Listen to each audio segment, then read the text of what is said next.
আম্মাজান আমেনাকে Abdul Muttalib জিজ্ঞাসা করেন, রে আমেনা বলু, কুরাইশের মানুষেরা তোমার ব্যাপারে খারাপ মন্তব্য করে, কটু কথা বলেন। আম্মাজান আমেনা ডেকে বললে, রে আব্দুল মুত্তালিব শুনো, আমি আমেনা আমার শরীরের মধ্যে কোনো খুশবু লাগাই নাই, আতরও লাগাই নাই। আমার সন্তান যেদিন আমার গর্ভে প্রবেশ করেছে ওই দিন থেকেই আমি আমেনার শরীরের মধ্যে খুশবুর ঘ্রাণ বাহির হয়। এটা আমার ব্যবহারের কোনো আতর না, এটা হলো আমার আল্লাহর দেওয়া আমার সন্তানের জন্য বরকত। চিল্লায় বলেন সুবহানাল্লাহ। এবার আম্মাজান আমেনা ডাক দিয়া বলে, রে মক্কার মানুষ শুনো, আমি আমেনা একদিন রাতের বেলা ঘুমের ঘরে ঘুমাই, আমার আল্লাহ স্বপ্নের যুগে আমি আমেনাকে ডাক দিয়া বলে, রে আমেনা ভালো করে শুনো, তোমার গর্ভে আমি আল্লাহ যেই সন্তান দিয়েছি দুনিয়ার অন্য সন্তানের মতো সাধারণ কোন সন্তান না। দুনিয়ার সন্তানেরা জমিনে আসার 7 দিনের মাথায় আকিকার মাধ্যমে সন্তানের নাম রাখা লাগে, আর তোমার গর্ভে যেই সন্তান আমি আল্লাহ দিয়েছি এই সন্তানের নাম আমি আল্লাহ এখনই রেখে দিলাম জমিনে তার নাম মুহাম্মদ, আসমানে তার নাম থাকবে আমি আল্লাহর কাছে আহমদ। চিল্লা বলেন সুবহানাল্লাহ। এবার আম্মাজান আমিনা বলেন, রে মক্কার মানুষেরা শুনো, আমার সন্তান মুহাম্মদ যেদিন জমিনে আগমন করবেন, রাতের অন্ধকার আমি আমেনা ঘুমের ঘরে ছিলাম, তাকে দেখি আমার ঘরে একজন নারী সাদা কাপড় পরিধান করে বসা। আমি আমেনা জিজ্ঞাসা করলাম, ও আম্মাজান বলো, তোমার পরিচয়টা কি? মহিলা ডাক দে বলি, রে আমেনা আমার চিনবা না, আমি হলাম হযরতে ঈসা নবীর আম্মা হযরতে মরিয়ম আপনার ঘরের মধ্যে হাজির। আম্মাজান বলি, আমি আবার তাকায় দেখলাম আরেকজন নারী আমার ঘরে হাজির। এরে আম্মাজান বলো, তোমার পরিচয়টা কি? মহিলা ডাক দে বলে, ও আম্মাজান আমারে আপনি চিনবেন না, আমি হলাম হযরতে মুসা নবীর বোন উম্মে কুলসুম আপনার ঘরের মধ্যে হাজির। আম্মাজান বলে, আমি আবার তাকায় দেখি আমার ঘরে আরেকজন নারী সাদা কাপড় পরিধান করে বসা। ও আম্মাজান আপনার পরিচয়টা কি বলেন? মহিলা ডাক দে বলে, ও আমেনা আমার আপনি চিনবেন না, আমি হলাম ফেরাউনের স্ত্রী হযরতে আসিয়া আপনার ঘরে হাজির। এর শেরপুরের মুসলমান ভালো করে বুঝো, ওই আসিয়া সাধারণ কোন নারী মুমিন। মুসা নবী কালিমার দাওয়াত দেয়, ফেরাউন কয় আমি তো সবচাইতে বড় খোদা, আনা রব্বুকুমুল আলা, নিজের নিজে বড় খোদা দাবি করে ফেরাউন। ওই দিকে মুসা নবী কালিমার দাওয়াত দেয়, আসিয়া মুসা নবীর কালেমা পড়ে ইমানদার হয়ে গেছি, কিন্তু ফেরাউন জানে না গোপনে গোপনে ইবাদত করেন। একদিন আসিয়া বিকাল বেলা চিরুনি দিয়া মাথার চুল আশ্রাইতেছি, চিরুনিটা জমিনের মধ্যে পড়ে গেলেন। আসিয়া বিসমিল্লাহ বলে চিরুনি জমিন থেকে উঠায়। ফেরাউন ডাক দিয়া বলে, রে আসিয়া বলো, তুমি কার নাম নিয়া জমিন থেকে চিরুনি উঠাইলা? আসিয়া বলে, আমি আমার মালিক আমার আল্লাহর নামে চিরুনি জমিন থেকে উঠাইলাম। ফেরাউন কয়, রে আসিয়া তোমার মালিক তো আমি ফিরাউন, তোমার খোদা তো আমি ফিরাউন, তুমি কোন খোদার নাম নিলা? আসিয়া বলেন, রে ফিরাউন, এতদিন আমি তোমার কাছে গোপন রেখেছি, আজকে আর গোপন রাখব না। আমি তোমার আল্লাহ মানি না, আমার আল্লাহ তো মূসা নবীর আল্লাহ। চিল্লা বলেন সুবহানাল্লাহ। আমগো খোদার নাম কি? আরো জোরে আওয়াজ দিয়ে বলেন। এবার ফিরাউন ডেকে বলে, রে আসিয়া শুনো, মূসা নবীর আল্লাহরে তুমি মানার কারণে তোমার কি শাস্তি হতে পারে জানো? আসিয়া বলেন, না না। ফিরাউন কো, আমি তোমার হত্যা করে ফেলবো যদি কালিমা তুমি না ছাড়ো। আসিয়া বলে, ফিরাউন, আমারে হত্যা করে ফেলতে পারো, কিন্তু আমি কালিমা ছাড়তে রাজি না। ওইদিকে হামানকে দিয়া বারবার আসিয়া কি কালেমা ছাড়তে বলা হয়। আসিয়া বলে, রে হামান, আমি আমার আল্লাহর কালেমা ছাড়তে পারবো না, ফেরাউনকে আল্লাহ মানতে পারবো না। ওইদিকে ফেরাউন কই আসিয়ারে উলঙ্গ বানাইয়া ফাঁসির কাস্টে ঝুলাইয়া হত্যা করে ফেলু। আসিয়া মূসা নবীর দিকে তাকা কয়, পয়গম্বর বলো, আমার ব্যাপারে কিছু জানুনি? মূসা নবী কয়, আসিয়া জানি, কালেমা পড়ার কারণে ফেরাউন তোমারে হত্যা করে ফেলবে। আসিয়া বলে, পয়গম্বর, আমাকে হত্যা করে ফেলবে, আমি আসিয়া বিন্দু পরিমাণ আমার কোনো আফসোস নাই। তবে আপনি বলেন, আমার আল্লাহ আমি আসিয়ার প্রতি রাজি খুশি আসিনি? মূসা নবী বলেন, রে আসিয়া শুনো, আমার আল্লাহ তুমি আসিয়ার প্রতি রাজি এবং খুশি আছে। আসিয়া আবার মুস্কি মুস্কি হাসি। ফেরাউন কয়, আসিয়া, মানুষ মরণ কাছে থাকলে ভয়ে কান্না করে, ভয়ে ক্ষমা চাই, তুমি কেন হাসো? আসিয়া বলে, রে ফিরাউন, আমি আসিয়া যা দেখি তুমি ফেরাউন তা দেখো না। ফেরাউন বলে, আসিয়া তুমি কি দেখো? আসিয়া বলি, তাকা দেখ, আসমান থেকে জমিন পর্যন্ত আমি আসিয়া দেখতেছি। আমার আল্লাহ এত পরিমাণ ফেরেশতা নাজিল করেছেন, আমি আসিয়াকে ফাঁসির কাস্টে ঝুলাইতে দেরি। আমার আল্লাহ আমি আসিয়াকে জান্নাতের মালিক বানাইতে দেরি করবে না। আরো দূরে বলেন না সুবহানাল্লাহ। মালিক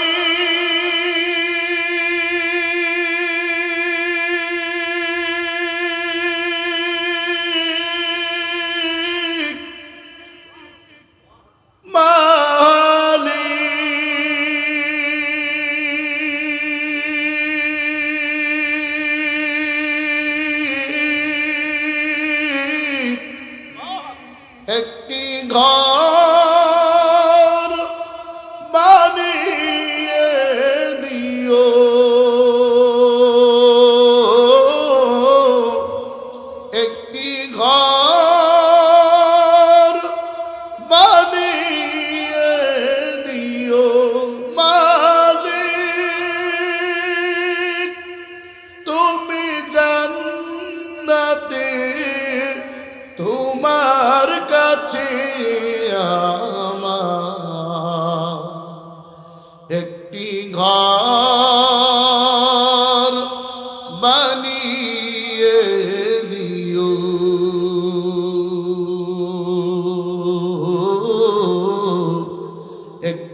ঘর বানিয়ে দিও। জবান খুলে বলেন আল্লাহু আকবার। আমরা জান্নাতে যেতে চাই কি চাই না? আরো জোরে বলেন, কারা কারা চান হাত উঠে আল্লাহকে দেখা। আল্লাহ সব ভাইকে কবুল করে বলেন আমিন। খারাপ লাগতেছে? মুসলমান ইমানদার, এবার আম্মা জান আমেনা বলেন, এরই মক্কার মানুষেরা, আমি আমেনা আমার শরীরের মধ্যে আতর খুশবু লাগাই নাই। অন্য মায়ের গর্ভে সন্তান গেলে মায়েদের পেটগুলো দিনে দিনে দিনে দিনে সামনের দিকে উঁচা হয়। আমি আমেনার সন্তান মোহাম্মদ আমার গর্ভে ছিল, আমার পেট বিন্দু পরিমাণ সামনের দিকে উঁচা হয় নাই। অন্য সন্তানেরা জমিনে আসার পরে কান্নার আওয়াজ করে, কান্না করে, শরীরের মধ্যে ময়লা লেগে থাকে, অথচ আমার মোহাম্মদ জমিনে এসেছে, বিন্দু পরিমাণ ময়লা নাই। আমার সন্তানের কান্নার আওয়াজ নাই, আমার সন্তান জমিনে আসতে দেরি, মালিকের দরবারে সিজদা করি শুকর আদায় করতে দেরি করলো না। এশরপুরের মুসলমান বলো, ওই নবীর দাম কম নাকি বেশি? আরো জোরে বলেন, ওই নবীর পরে কোনো নবী আসেনি? কথা কয় না? নবীর পরে নবী আসেনি। যারা দাবি করে তারা কারা? আরো জোরে বলেন, আরো জোরে আওয়াজ দেয়া বলেন, তারা কে? কাদিয়ানি। সবাই কয় না, যারা বলবে না তারাও কাফের। কথা ঠিক কিনা বলো? কাদিয়ানিরা কি কাফের? তারা নবীরে নবী মানে না। কেন মানে না জানেননি? যখন ভারতবর্ষ মুঘল সাম্রাজ্য শাসন করতেন, ওই লন্ডনের ইংরেজ গ্রুপ, ইংরেজ বাহিনী ভারতবর্ষে ব্যবসার অজুহাত দিয়ে মুঘল সাম্রাজ্যের কাছে অনুরোধ করলেন, আমরা আপনার ভারতবর্ষে ব্যবসা করতে চাই, আমাদেরকে একটু সুযোগ করে দেন। মুসলমানরা ছিল বিনয়ী, ইংরেজদেরকে সুযোগ করে দিলেন। তারা ভারতবর্ষে এসে 100 বছরের ভিতরে মুসলমানদের ক্ষমতা ছিনিয়ে নিয়ে গেছে চুরি করে। নেওয়ার পরে এই ভারতবর্ষের একজন আল্লাহর ওলি শাহ আব্দুল আজিজ মুহাদ্দিসে দেহলভী ওই ইংরেজদের বিরুদ্ধে যুদ্ধ ঘোষণা করেছে। যেই ইংরেজরা ভারতবর্ষ দখল করেছে, আমরা মুসলমান তাদের বিরুদ্ধে যুদ্ধ ঘোষণা করেছি। চিল্লায় বলেন কথা ঠিক কিনা? ওই ইংরেজ বাহিনী দেখলো ভারতবর্ষে 40 কোটি মানুষ, এর মধ্যে 10 কোটি ছিল মুসলমান, 30 কোটি ছিল অন্য অন্য ধর্মের মানুষেরা। শাহ আব্দুল আজিজ মুহাদ্দিসে দেহলভী 10 কোটি মুসলমানদেরকে ফতোয়া দিয়ে দিলেন, ইংরেজদের বিরুদ্ধে যুদ্ধ করা প্রত্যেকটা মুসলমানের জন্য ফরজ। যাদের যা কিছু আছে সব নিয়ে ইংরেজদের বিরুদ্ধে ময়দানে ঝাঁপিয়ে পড়তে হবে। ভারতের 10 কোটি মুসলমান ইংরেজের বিরুদ্ধে যুদ্ধ ঘোষণা করেছে। ইংরেজ বাহিনী তখন মুসলমানদের ভয়ে থর থর করে কেঁপেছে। চিল্লায় বলেন আল্লাহু আকবার। ইংরেজ বাহিনী দেখলো 10 কোটি মুসলমানের আমার বিরোধিতা করতেছে। আর শাহ আব্দুল আজিজ মুহাদ্দিসে দেহলভী যে ফতোয়া দিয়েছিলেন মুসলমানদের উপরে জিহাদ করা ফরজ, 10 কোটি মুসলমানদের যুদ্ধের নাম দিয়েছিল জিহাদ। ইংরেজ বাহিনী ভাবতেছে যে এই জিহাদ ফরজ করেছে, এটার একটাই সমাধান হলো মুসলমানদের একটা দাবি, এক নবীর আইন আরেক নবী আসার আগ পর্যন্ত বহাল থাকে। অন্য নবী আসলে আগের নবীর আইনগুলো বাতিল হয়ে যায়। যেহেতু মোহাম্মদ নবীর শরীয়তে ইসলামী আইন জিহাদ করেছে, কিয়ামত পর্যন্ত এই জিহাদ থাকবে। এজন্য ইংরেজ বাহিনী কয়েকজন মির্জাফরকে সিলেক্ট করলেন। এর মধ্যে আমার বাংলা থেকে মির্জাফর, আরো ইন্ডিয়া থেকে গোলাম মোহাম্মদ কাদিয়ানীকে বলেছিল, তুমি নবী দাবি করো আর তুমি বলো শাহ আব্দুল আজিজের ফতোয়া জিহাদ ফতোয়া বাতিল হয়ে গেছে। আমি কাদিয়ানীর জিহাদ ফতোয়া হলো ইংরেজদের বিরুদ্ধে যুদ্ধ ঘোষণা করা যাবে না। আমার দেশের আলেমরা জীবন দিয়েছে, রক্ত দিয়েছে, কিন্তু ওই কাদিয়ানীর সামনে মাথা নত করতে জানে না। কথা ঠিক কিনা বলো? ওই ইংরেজ বাহিনী তখন হাজার হাজার আলেমদেরকে গাছের মধ্যে ফাঁসি লটকায় হত্যা করেছে রাতের অন্ধকারে, কিন্তু আলেমরা হাল ছাড়ে নাই। 47-এ পাকিস্তান থেকে ভারতবর্ষ স্বাধীন হয়েছে, 71 আমার বাংলাদেশ স্বাধীন হয়েছে, 2001 সনে তাসলিমা নাসরিনের ফতোয়া বিরুদ্ধে ব্রাহ্মণবাড়িয়ার মুফতি আমিনী গর্জন দিয়েছে। 2024-এ ফ্যাসিস্ট বিরোধী আন্দোলনে আমার ছাত্ররা নেতৃত্ব দিয়ে ফ্যাসিস্ট সরকারকে বিদায় করেছে। কথা ঠিক কিনা বলো? এরপরে গতকাল দেখলাম আমার বাংলাদেশে বিভিন্ন যারা স্কুলের মধ্যে 16 ডিসেম্বর পালন করেছে, দাড়ি টুপিওয়ালা মানুষদেরকে তারা রাজাকার বলে আখ্যায়িত করেছে। আমি তোমাদেরকে বলতে চাই, এই বাংলাদেশে 95% মুসলমান বসবাস করে। কোন দাড়ি টুপিওয়ালাকে যদি তোমরা রাজাকার চিহ্নিত করো, এই ফ্যাসিস্ট সরকার বাংলাদেশ থেকে যেইভাবে বিদায় হয়েছে তোমরাও বিদায় হবা। এই বাংলার জমিনে থাকতে দেওয়া হবে না, হবে না, হবে না ইনশাআল্লাহ।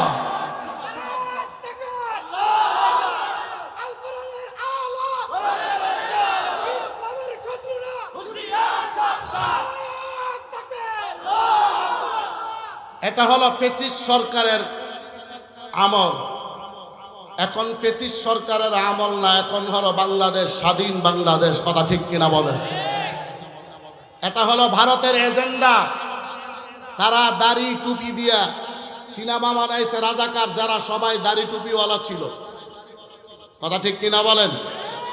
গতকালও দেখলাম বাংলাদেশের বিভিন্ন প্রতিষ্ঠানে দাড়ি টুপিওয়ালাদেরকে রাজাকার বানাইয়া তারা নাটক সিনেমা বানাইছে।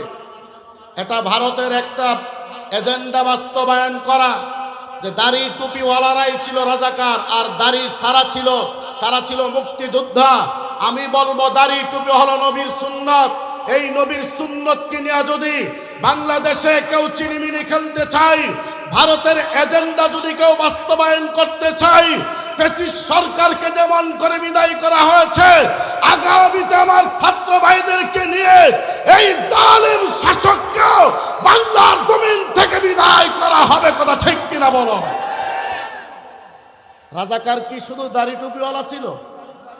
কথা কয় না তো? মুক্তিযোদ্ধার মধ্যে যারা দাড়ি টুপিওয়ালা ছিল তারাও রাজাকার? মুক্তিযোদ্ধার মধ্যে দাড়ি টুপিওয়ালা ছিল না?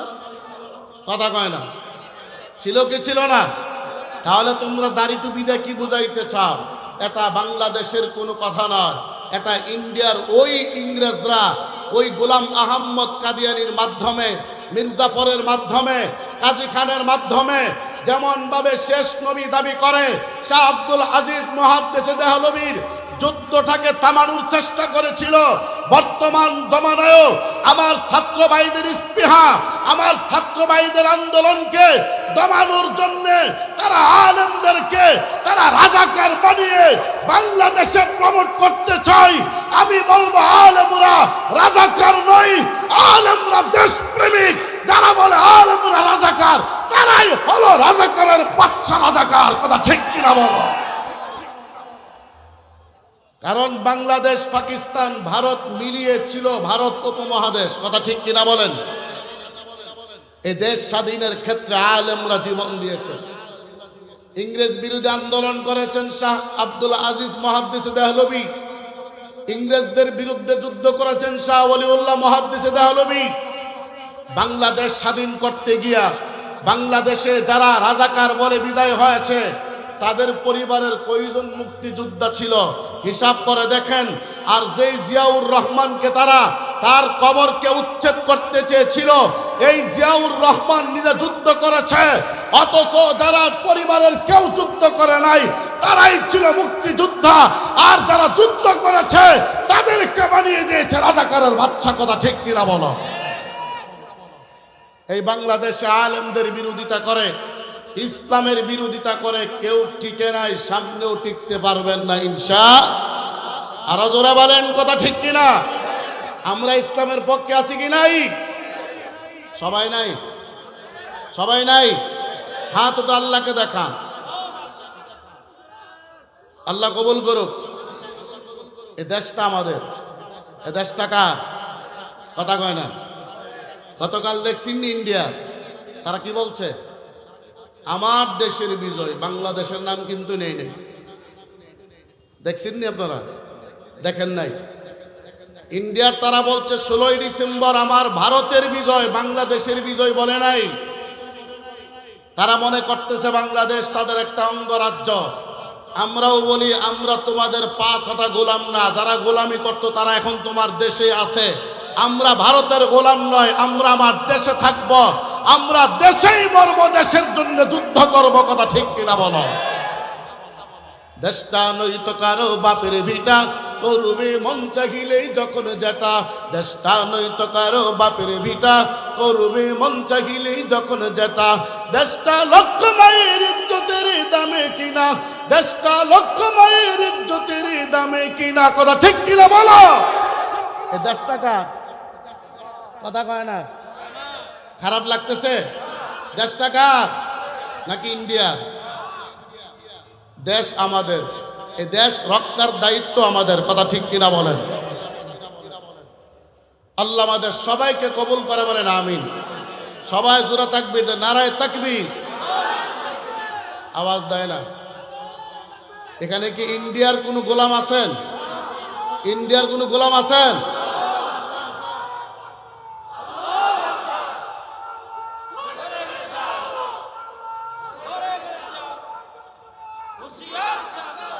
নারায়ে তাকবীর। সবাই যাদের মুখে নারায়ে তাকবীরের আওয়াজ নাই বুঝবেন তারা ইন্ডিয়ার 5-6টা গোলাম। কথা ঠিক কিনা বলেন?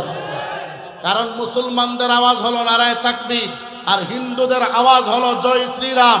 জয় শ্রীরাম হলো মানুষের বানানো তাকবীর, আর মুসলমানের তাকবীর হলো স্বয়ং আল্লাহর দেওয়া তাকবীর। কথা ঠিক কিনা বলো? নারায়ে তাকবীর। দিন ইসলাম, দিন ইসলাম জিন্দাবাদ, জিন্দাবাদ। ইসলামেরই জন্য দেশের হয়েছে জন্ম, ইসলামের বিরুদ্ধে গেলি দেশ হবে ভিন্ন। ইসলামেরই জন্য দেশের হয়েছে জন্ম, ইসলামের বিরুদ্ধে গেলি দেশ হবে ভিন্ন। ইসলামের বিরুদ্ধে যারা নিচ অবস্থান, এই বাংলাটায় হবে না, যাও হিন্দুস্তান। জোর কদমে সামনে চলো, চলো চলো সামনে চলো, বজ্র কণ্ঠে আওয়াজ তুলো, সবাই মিলে একই তালে দাও না স্লোগান নারায়ে তাকবীর। জোরে দিতে হবে সবাইকে, নারায়ে তাকবীর। দিন ইসলাম, দিন ইসলাম জিন্দাবাদ, জিন্দাবাদ। দেখবেন কার পাশে কে দেয় না, যারা দেয় না তারাই হলো ইন্ডিয়ার 5-6টা গোলাম। সবাই বলেন নারায়ে তাকবীর। দিন ইসলাম, দিন ইসলাম জিন্দাবাদ, জিন্দাবাদ। মুসলমানের এই দেশেতে নাস্তিকদের ঠাঁই নাই, নাস্তিকদের পক্ষে যারা তাদের কোনো রক্ষা নাই। মুসলমানের এই দেশেতে নাস্তিকদের ঠাঁই নাই, নাস্তিকদের পক্ষে যারা তাদের কোনো রক্ষা নাই। এই দেশেতে থাকতে হলে কোরআন মানতে হবে, কোরআন না মানলে তারা বিতাড়িত হবে। দুর্কদমে সামনে চলো, চলো চলো সামনে চলো, বজ্র কণ্ঠে আওয়াজ তুলো, সবাই মিলে একই তালে দাও না স্লোগান নারায়ে তাকবীর, নারায়ে তাকবীর। দিন ইসলাম, দিন ইসলাম জিন্দাবাদ, জিন্দাবাদ। নারায়ে তাকবীর, নারায়ে তাকবীর। দিন ইসলাম, দিন ইসলাম জিন্দাবাদ, জিন্দাবাদ। মুসলমানের এই দেশেতে নাস্তিকদের ঠাঁই নাই, নাস্তিকদের পক্ষে যারা তাদের কোনো রক্ষা নাই। মুসলমানের এই দেশেতে নাস্তিকদের ঠাঁই নাই, নাস্তিকদের পক্ষে যারা তাদের কোনো রক্ষা নাই। এই দেশেতে থাকতে হলে কোরআন মানতে হবে, কোরআন না মানলে তারা বিতাড়িত হবে। দুর্কদমে সামনে চলো, চলো চলো সামনে চলো, বজ্র কণ্ঠে আওয়াজ তুলো, সবাই মিলে একই তালে দাও না স্লোগান নারায়ে তাকবীর, নারায়ে তাকবীর। দিন ইসলাম, দিন ইসলাম জিন্দাবাদ, জিন্দাবাদ। আমরা সবাই এই কথার উপর আছি সবাই? আরো জোরে বলেন আছি সবাই? এই জমিনটা হলো মুসলমানদের জমিন, কথা ঠিক কিনা বলো? এই জমিন হলো শাহজালালের জমিন, কথা ঠিক কিনা বলো? এই জমিন হলো ফখরে বাঙ্গালের জমিন, কথা ঠিক কিনা বলো? এই জমিন হলো আহমদ শফির জমিন, কথা ঠিক কিনা বলো? এই দেশের মধ্যে কেউ ইসলামের বিরুদ্ধে কথা বলবে, ইনশাআল্লাহ চামড়া নিয়ে এই দেশে থাকতে পারবে না। চলবে? কথা কয় না?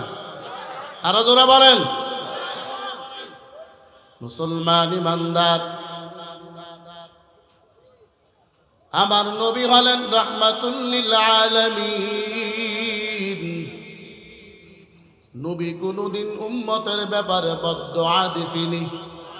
আরো জোরে আওয়াজ দিয়ে বলেন। অন্য নবীরা উম্মতের ব্যাপারে বদদুআ দিয়েছেন, যেমন নূহ পয়গম্বর ৯৫০ বছর কালিমার দাওয়াত দিলেন, ৪০ জোড়া মানুষ কালিমা গ্রহণ করেছেন, বাকি আর কেউ করেন না। আল্লাহ বলে, পয়গম্বর আপনি দাওয়াত দিবেন কিন্তু কেউ কালিমা পড়বে না।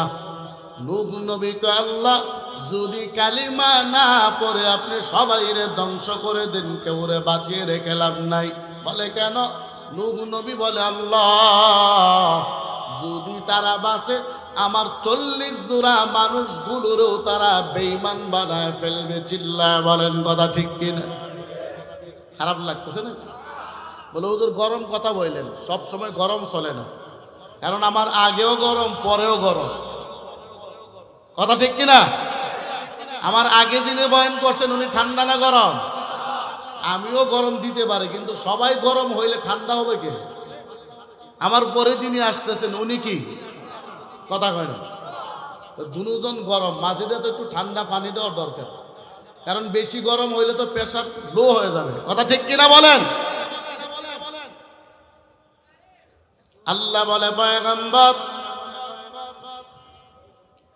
আপনি আমার বান্দাগুলোরে ধ্বংস করে দেওয়ার জন্য দোয়া করেছেন। আল্লাহ বলে, পয়গম্বর আপনি নৌকা বানায় নেন। নূহ নবী বলে, আল্লাহ কি দিয়া নৌকা বানাবো? আল্লাহ বলেন, গাছের কাঠ দিয়া। শাল গাছের কাঠ। কোন গাছের কাঠ? সবাই মনে রাখবেন, সবক দেওয়া হচ্ছে। কি গাছ? শাল গাছ হলো জমিনের সর্বপ্রথম গাছের নাম হলো শাল গাছ। চিল্লায়া বলেন আল্লাহু আকবার। কি গাছ? আমি সামনে জিজ্ঞাসা করবো, সামনে আরো আছে। নূহ নবী আবার গাছ লাগাইলেন। ২০ বছর মতান্তরে ৪০ বছর পরে আল্লাহ বলে, ও পয়গম্বর গাছ বড় হয়েছে, এবার কাঠ দিয়ে আপনি নৌকা বানায় নেন। নূহ নবী আবার নৌকা বানাবেন। আল্লাহকে বলে, মালিক নৌকা আমি বানাইতে জানি না। আল্লাহ বলে, আমি ইঞ্জিনিয়ার পাঠায় দিলাম হযরতে জিবরাইল আলাইহিস সালাতু ওয়াস সালামকে। নূহ নবীকে আল্লাহ নৌকা কতটুকু লম্বা বানাবো? আল্লাহ বলে, নৌকা হবে ৮০ গজ লম্বা। কত গজ? সবাই বলেন। নূহ নবী বলে, আল্লাহ নৌকা পাশে দিগালে কত হবে? আল্লাহ বলে ৫০ গজ। সামনে নেঙ্গুরটা উচ্চতা কতটুক? আল্লাহ বলেন ৩০ গজ উচ্চতা হবে। ৩ তলা বিশিষ্ট নৌকা। এবার নূহ নবী নৌকা বানাইলেন। লম্বা তাফসীরের ঘটনা। পয়গম্বর এবার পানির অপেক্ষায়। এবার পয়গম্বর ডেকে বলে, মালিক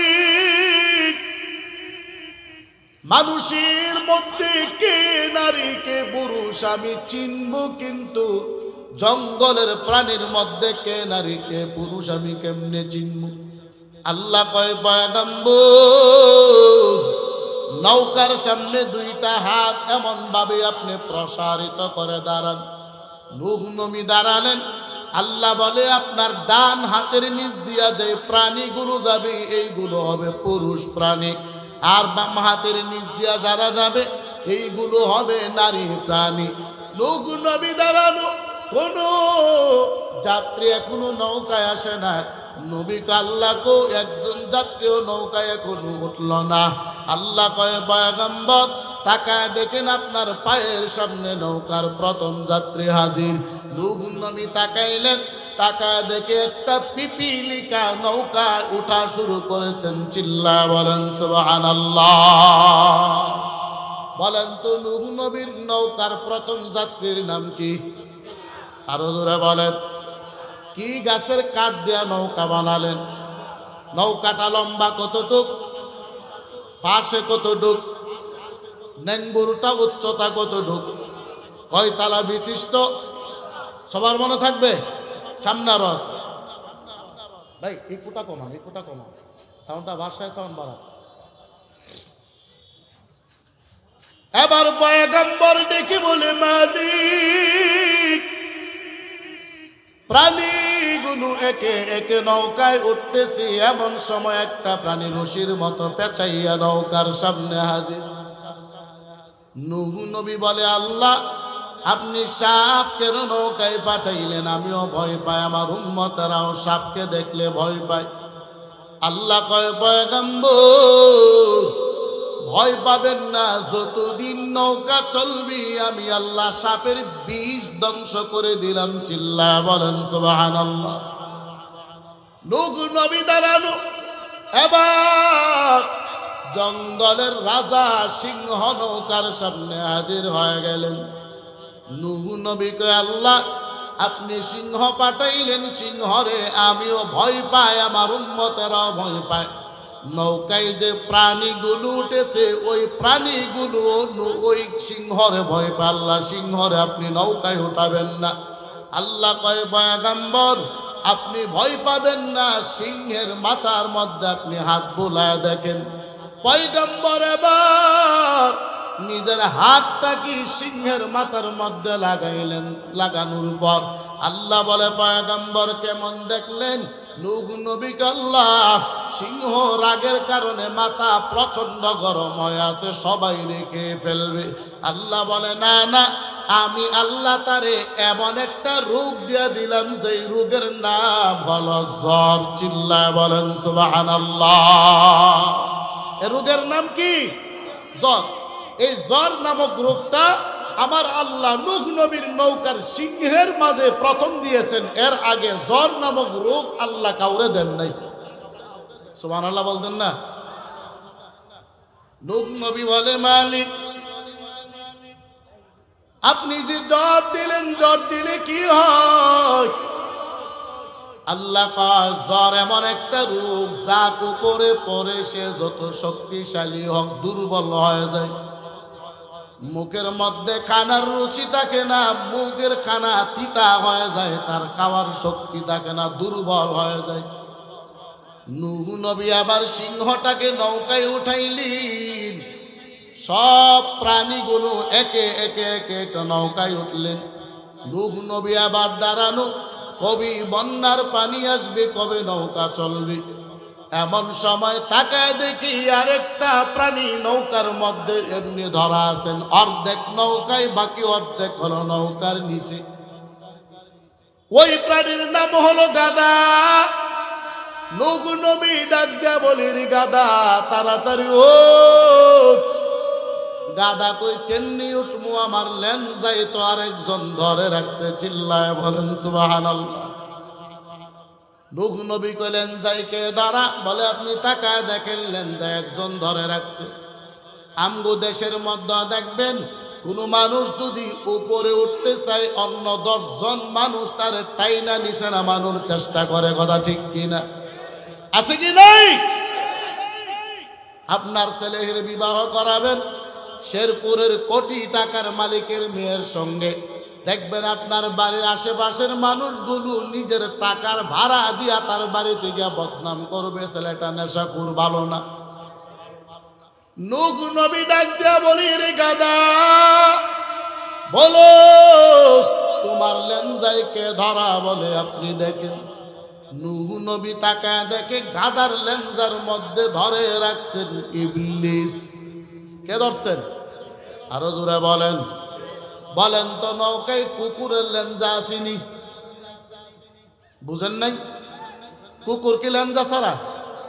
কুকুরের লেনজা আসেনি, গরুর লেনজা আসেনি, বাঘের লেঞ্জা আসেনি, অনেক প্রাণীর লেঞ্জা আছে, ওই লেঞ্জায় কেন ইবলিস ধরে নাই? গাধার লেঞ্জায় কেন ধরলো?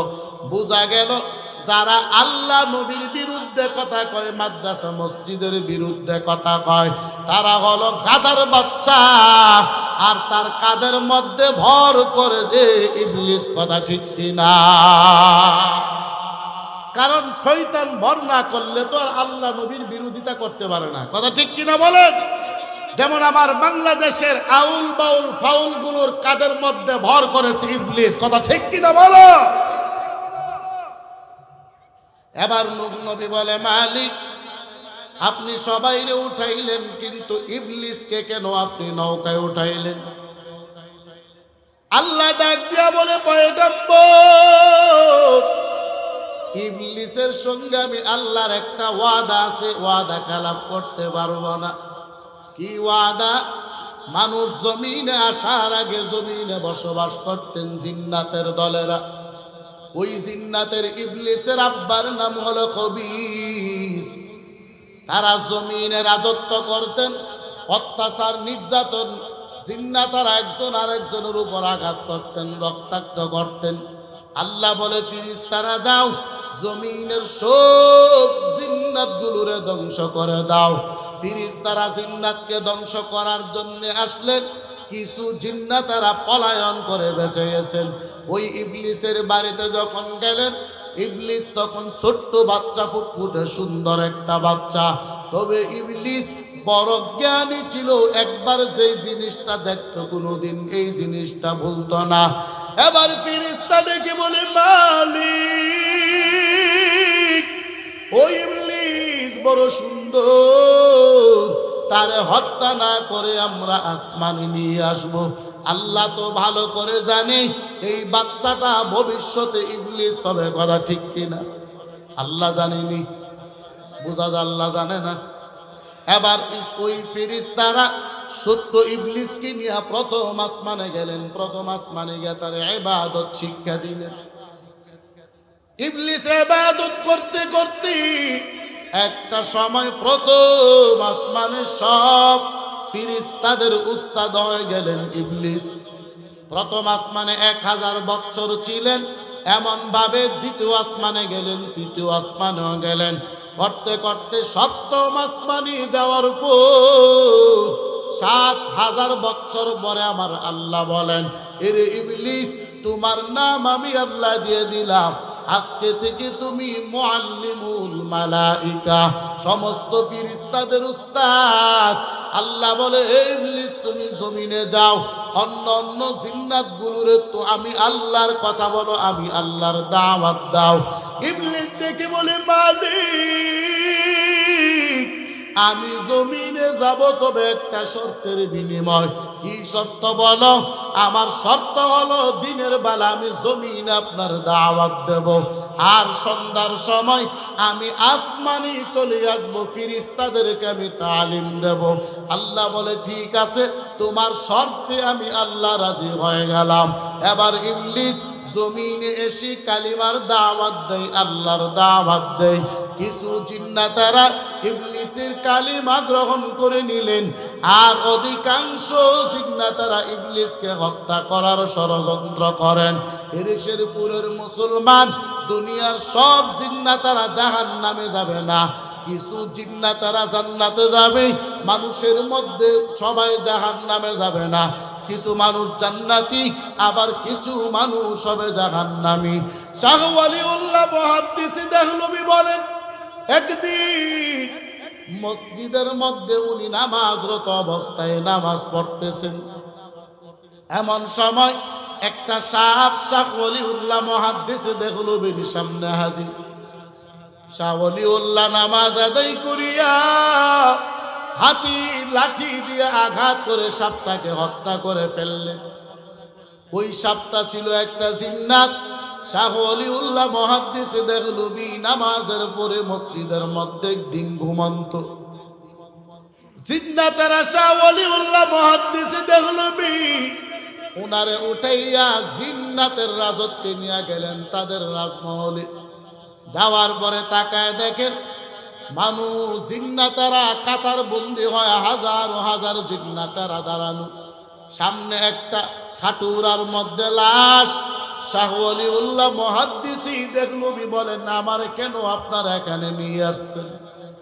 সবাই বলে, হুজুর আপনি মনে করি কিছুদিন আগে আপনি আমার একজন ভাইকে হত্যা করেছেন।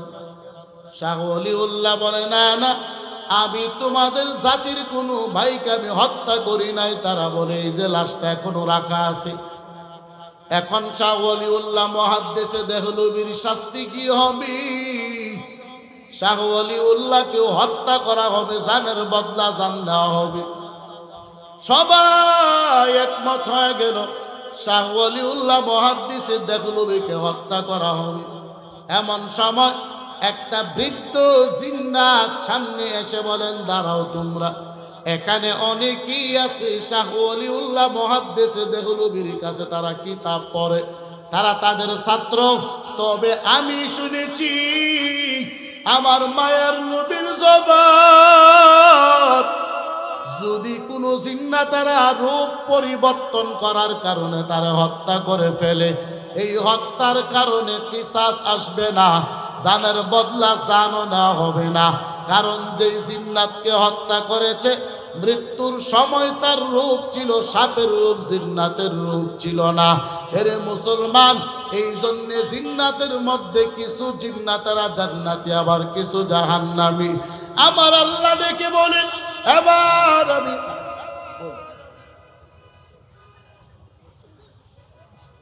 যাক আলহামদুলিল্লাহ, হুজুর চলে আসছেন।